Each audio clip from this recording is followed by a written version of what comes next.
മുഖ്യമന്ത്രിയുടെ പടം വെച്ച് കേരളം മുഴുവൻ ഹോർഡിങ്സും ബോർഡുകളും വെച്ച ഒരു കേസിൽ ഹൈക്കോടതിയുടെ നിരീക്ഷണത്തിൽ ഹൈക്കോടതി മര്യാദയ്ക്ക് കണക്ക് തരണം എന്ന് പറഞ്ഞ് ഡയറക്ഷൻ കൊടുത്തൊരു കേസിൽ പോലും കൊള്ളയാണ് നടന്നിരിക്കുന്നത്. കോടികളുടെ കൊള്ളയാണ് നടന്നിരിക്കുന്നത്.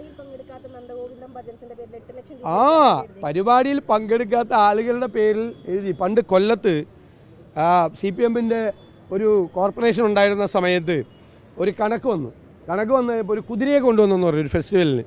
അപ്പോൾ കുതിരയെ കൊണ്ടുവന്ന വണ്ടി നോക്കിക്കഴിഞ്ഞപ്പോൾ ഒരു മാരുതി കാറിൻ്റെ നമ്പറാണ്. മാരുതി കാറിൽ കുതിരയെ കൊണ്ടുവരാൻ പറ്റില്ലല്ലോ.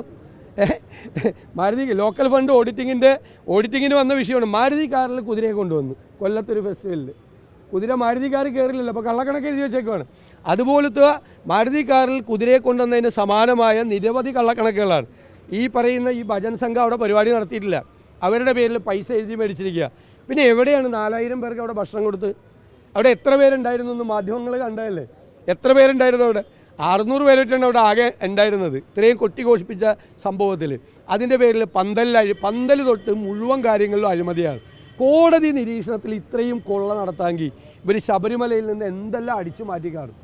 വലിയ വിശദമായ അന്വേഷണമാണ് നടക്കേണ്ടത്. മുഖ്യമന്ത്രിയും അതുപോലെ ദേവസ്വം മന്ത്രിയും മുൻകൈയെടുത്ത് നടത്തിയ പരിപാടിയിൽ കൊള്ള നടത്താൻ മടിയില്ലാത്ത ആളുകളാണ് കൂടെയുള്ളത്. ദേവസ്വം ബോർഡിൻ്റെ മറവിൽ നടത്തിയിരിക്കുന്ന, ദേവസ്വം വകുപ്പിൻ്റെ മറവിൽ നടത്തിയിരിക്കുന്ന ഈ കൊള്ളയെക്കുറിച്ച് ഹൈക്കോടതി ഗൗരവതരമായി അന്വേഷിച്ച് കുറ്റക്കാർക്കെതിരായി നടപടിയെടുക്കുമെന്നാണ്. ഇത്രയും വലിയ വിവാദം വന്നിട്ടും ഈ ആഗോള അയ്യപ്പ സംഗമത്തിൻ്റെ പേരിൽ ഇത്രയും കോടി രൂപ കൊള്ളയടിച്ചു. അതിനുള്ള ധൈര്യം പോണ പോക്കിൽ എല്ലാം കാലിയാക്കിക്കൊണ്ട് എല്ലാം കൊള്ളയടിച്ചുകൊണ്ടുള്ള പോകുന്ന പോക്കാണ്. കിട്ടാവുന്നതെല്ലാം അടിച്ചു മാറ്റാനുള്ള പരിപാടിയാണ് ഇത് ചെയ്തുകൊണ്ടിരിക്കുന്നത്.